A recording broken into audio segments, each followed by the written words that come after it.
My Bologna neighborhood. For 3 months, April, May, and June of 2025, we called Via Santo Stefano 35 our home. And now I'd like to show you around our neighborhood. We chose Bologna because of its cultural, artistic, architectural, and culinary traditions, much like Florence, but without Florence's massive crush of over-tourism.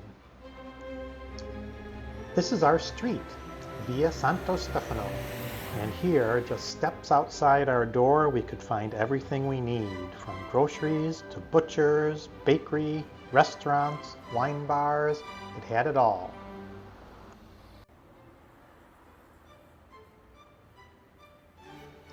It is also one of the main thoroughfares leading directly into the center of the city.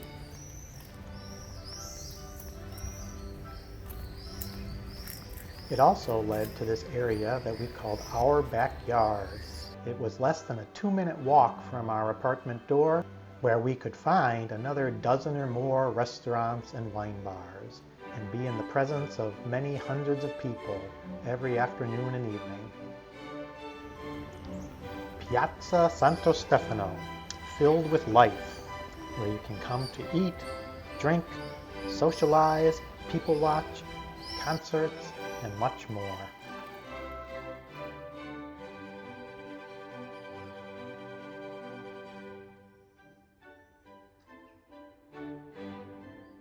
Here you find the 7 churches, a cluster of chapels, crypts, and vaults built over many centuries, displaying remains of medieval frescoes.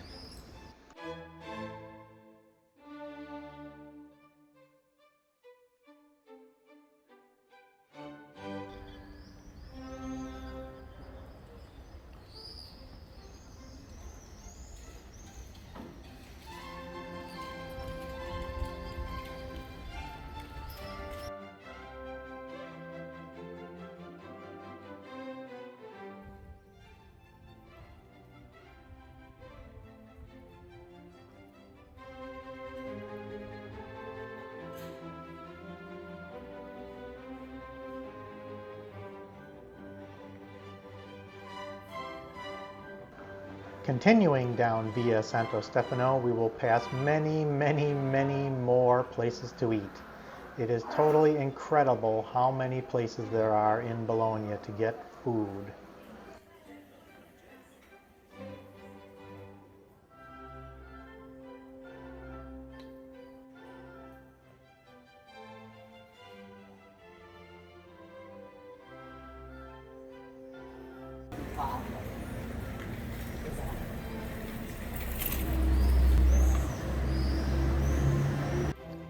Bologna is a city of towers. In 1200 AD, Bologna was the 10th largest city in Europe, with over 100 towers. Today, about 28 still survive. Here is the Palazzo della Mercanzia, where they regulate commerce and trading since the late 14th century. It also houses the Chamber of Commerce.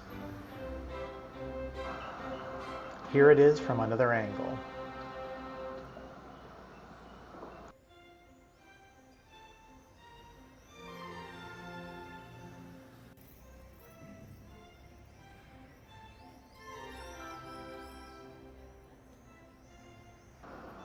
Here's our first glimpse of Torre dei Asinelli, a 97-meter tower with 498 steps leading to the top.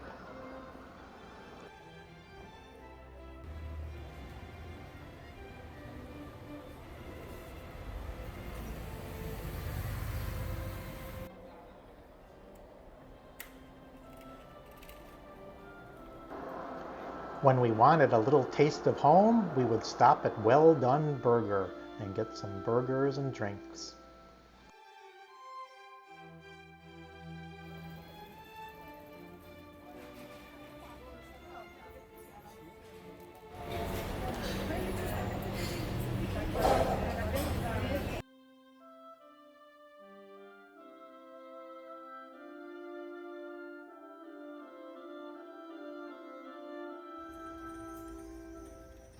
Piazza Maggiore, the city's main square, lined with medieval and Renaissance buildings which have cafes, shops, street musicians.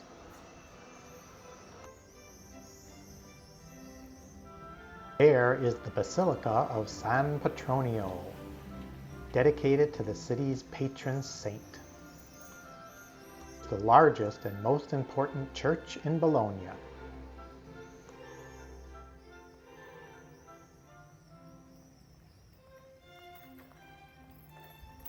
There's the Accursi Tower, whose large mechanical clock was added in the year 1444.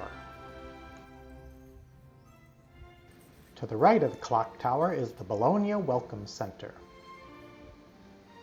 When this was filmed in June, Piazza Maggiore was set up for the Il Cinema Ritrovato, Bologna's film festival.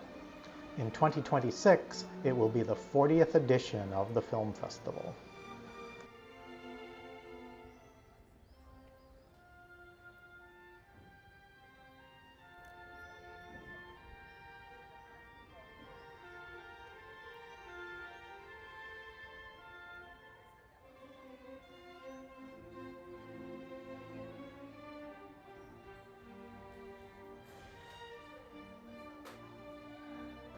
We spent a fair amount of time at the Bologna Welcome Center learning about the city, hearing about events, restaurants, concerts, and different activities throughout town. We even attended a night of women's basketball. In the northwest corner of Piazza Maggiore is Neptune's Fountain, spurting mermaids surrounding a vast 16th century fountain topped with a bronze figure of Neptune. Normally there's no barrier around Neptune, but there were a couple of occasions when they put that up to protect the statue. There was a big parade for the soccer team and here for the film festival.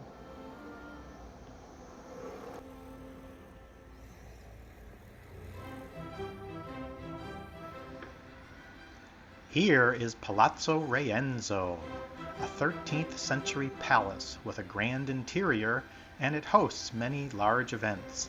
We attended a wine tasting event there, and we saw several other events in progress throughout our time in Bologna.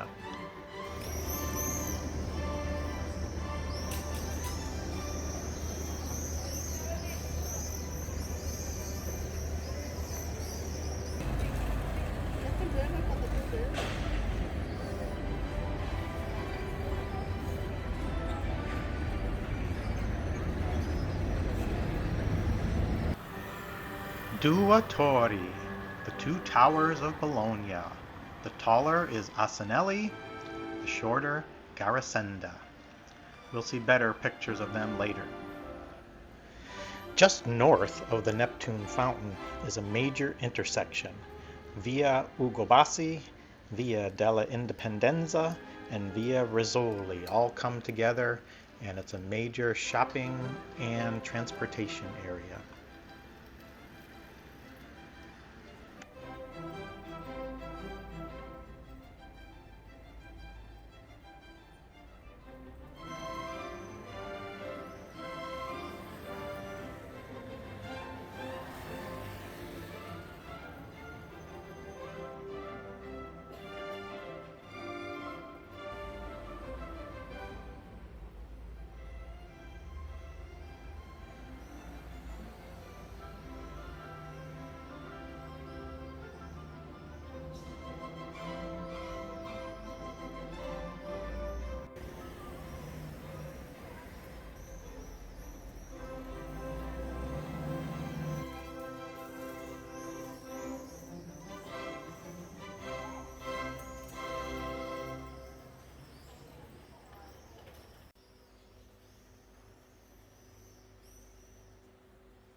Via Zamboni is a historic road in the center of Bologna.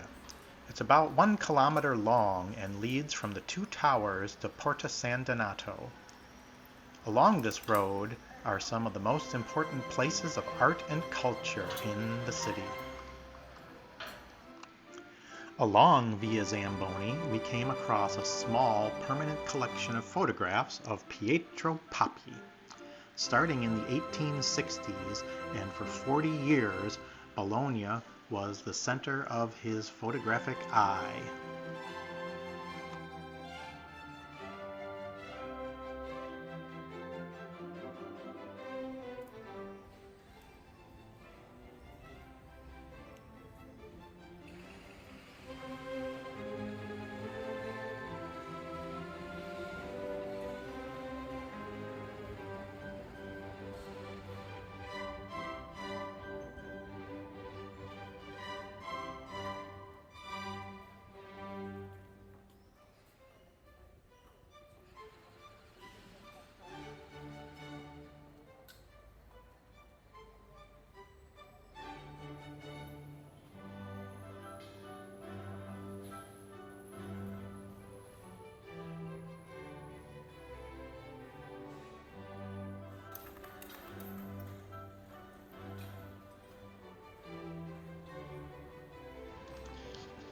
Piazza Verdi, dedicated to the Italian musician Giuseppe Verdi, is a square in the historic center of Bologna, located in the heart of the university area.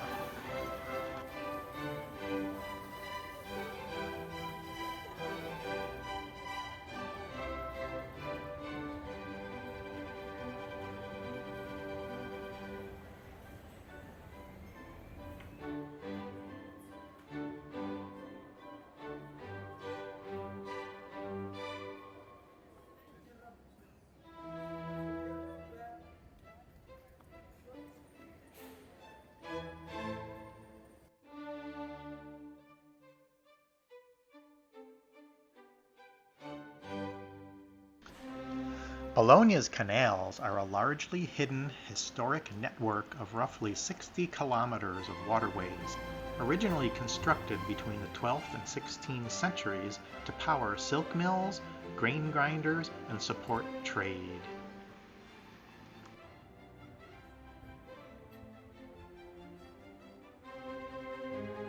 Along Via Piello, you can find a small window that opens to reveal the hidden canal.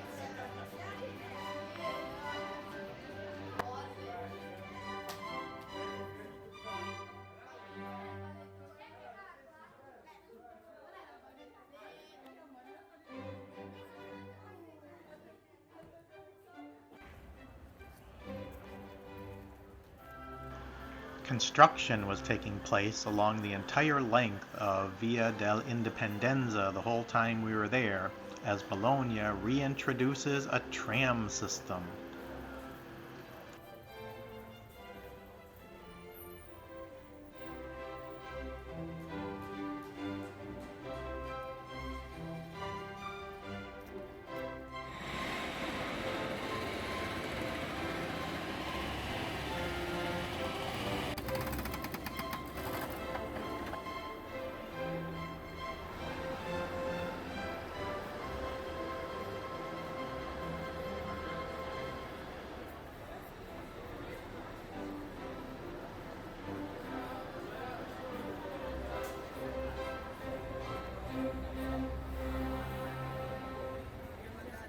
The Bologna Walk of Fame, near Piazza Maggiore, honors famous jazz musicians who played at the city's historic jazz festivals.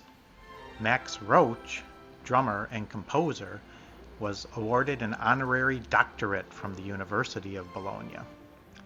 The Quadrilatero is a bustling area with a craft, mercantile, and trading tradition dating back to the Middle Ages.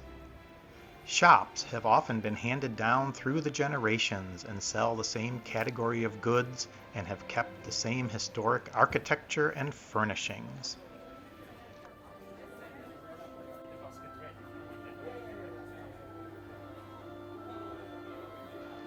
In almost every shop, you will find two of the culinary delicacies of the Emilia-Romagna region, Parmigiano Reggiano and prosciutto di Parma.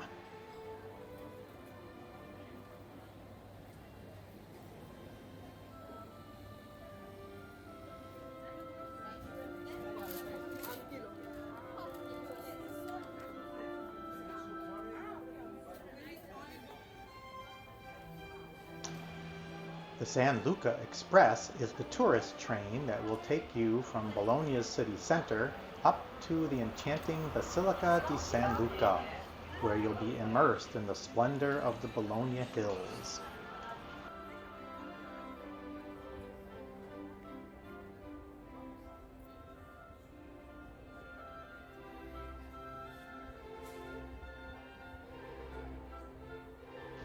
Svoglio Rina has been making fresh handmade pasta since 1963.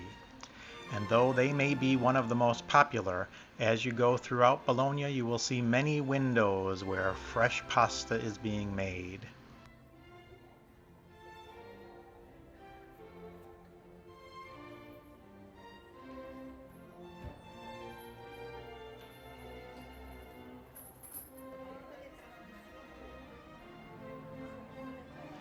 Here is the Co-op, one of 3 supermarkets just steps from our apartment building.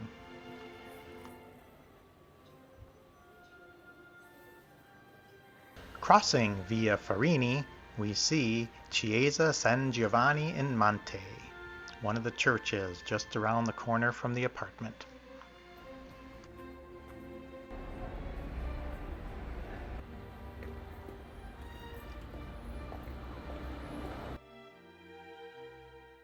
Bologna was a central hub of the Italian resistance in World War II, and here is a plaque commemorating those patriots.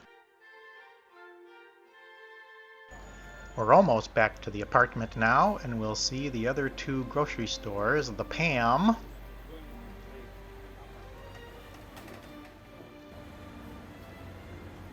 and right next door is Verdura, which is the Italian word for vegetables. During the time we lived on Santo Stefano, this pizzeria opened up, brand new. We did take out from them one time, but their pizzas were a little too avant-garde for our tastes.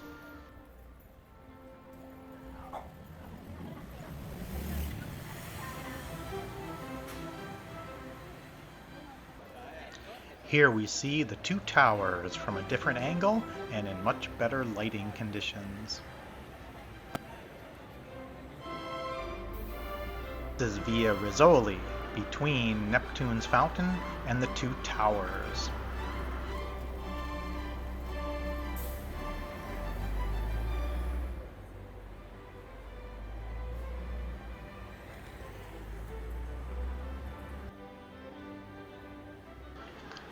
Tigella and Piadina are 2 traditional Italian breads of the Emilia-Romagna region. They are then filled with ingredients like prosciutto and soft cheeses to make delicious sandwiches that are easy to eat on the go.